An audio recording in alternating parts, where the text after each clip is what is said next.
বিগত ৫৩ বছরে শাসন ব্যবস্থায় গণতন্ত্রের ঘাটতি থাকায় দেশে ফ্যাসিবাদ প্রতিষ্ঠিত হয়েছিল বলে মন্তব্য করেছেন জাতীয় ঐকমত্য কমিশনের সহ-সভাপতি অধ্যাপক আলী রিয়াজ।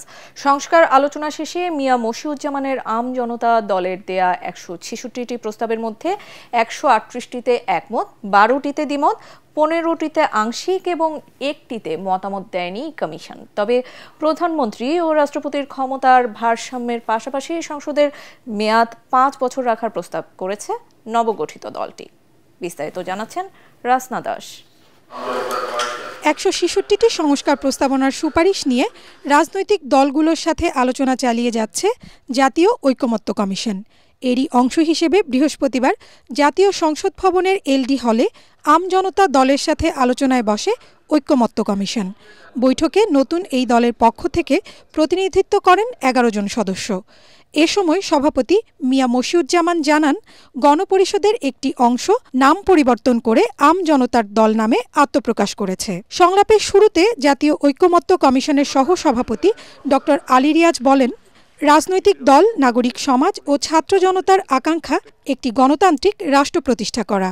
কমিশনগুলোর মূল লক্ষ্য নতুন বাংলাদেশের নাগরিকদের গুম, খুন ও বিচার বহির্ভূত হত্যার সম্মুখীন হতে না হয়। গত ৫৩ বছর যাবৎ বাংলাদেশের শাসন কাঠামোয় এক ধরনের গণতন্ত্রের যে ডেফিসিট বা ঘাটতি আমরা লক্ষ্য করেছি, প্রতিষ্ঠানের যে দুর্বলতা লক্ষ্য করেছি, তারই ধারাবাহিকতায় আসলে একটি ফ্যাসিবাদী শাসন প্রতিষ্ঠিত হয়েছিল।